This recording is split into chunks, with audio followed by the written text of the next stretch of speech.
Good morning everyone!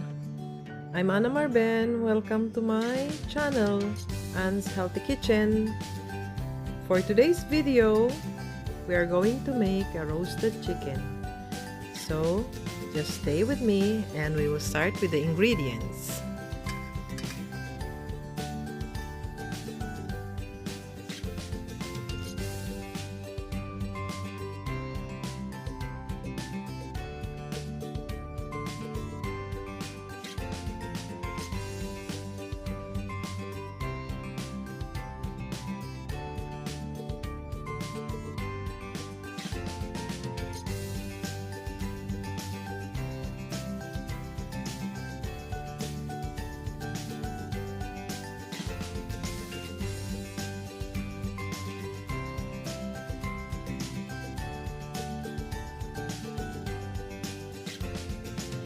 Ito ang mga sangkap sa ating roasted chicken. So, meron tayong 1 whole chicken. Hinugasan ko na ito at saka pinatuyo na din. So, meron tayong lemongrass, meron tayong sugar, meron tayong crushed garlic, meron tayong crushed din na ginger, meron tayong lemon juice, meron tayong ginger juice, meron tayong seasoning, meron tayong toyo at saka ground pepper. So, ito ang ating mga sangkap.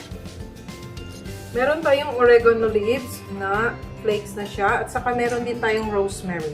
Okay, so simulan na natin. Ang gagawin natin ngayon ay i-marinate natin ang chicken.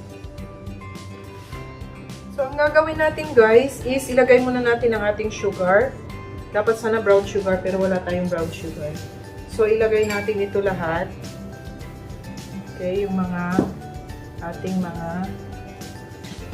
ingredients. Yan, hahaluin natin siya lahat.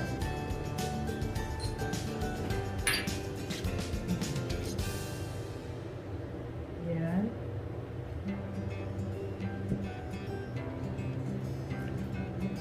And then, ilagay natin ang ating lemongrass. Ayan, paghaluin natin siya. Ang lemongrass ay ilalagay natin sa ating manok, sa loob ng manok. Okay? So, ganito lang siya.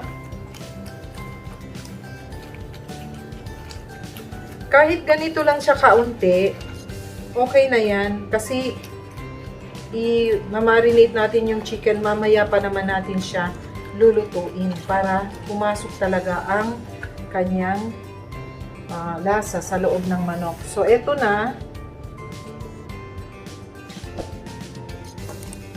So, pwede na natin ilagay ngayon ang ating mga ingredients. Ayan.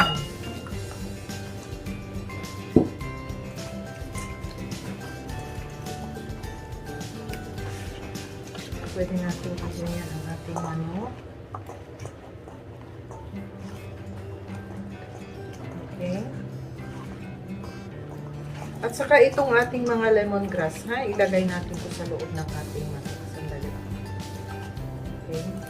Maglagay din tayo ng ating olive oil, kaunti ng olive oil. Yan. Okay, siguro mga 1 tablespoon lang yun. 1 tablespoon. Okay? Ngayon, maglagay naman tayo ng ating oregano flakes. Maganda ito guys. Kasi nasubukan ko na to siyang gawin at saka napakabango pagkaluto. Mamaya, iro-roast natin ito at saka titingnan natin ang kalalabasan. Okay? So, while doing this, ang ating lemongrass, pwede na nating ipasok sa loob para maka-absorb na siya. Ang manok, ma-absorb na niya ang lasa. Okay, ganyan. Okay, so guys, takpan natin ito ng cling film at saka ilagay natin sa ref. And then, after 1 hour, over natin siya, ganyan, para manuot na naman sa kabila yung kanyang lasa. Okay? So, ayan. Mamaya, aayusin natin yan pag nilagay na natin sa ating roaster. So, lagyan natin to ng cover, guys. So, ayan na ang ating manok. Umiikot na siya sa ating rotisserie. At saka, i-bake natin siya sa 200 degree centigrade for 1 hour and 15 minutes. So, ito na. Kukunin na natin ang ating chicken.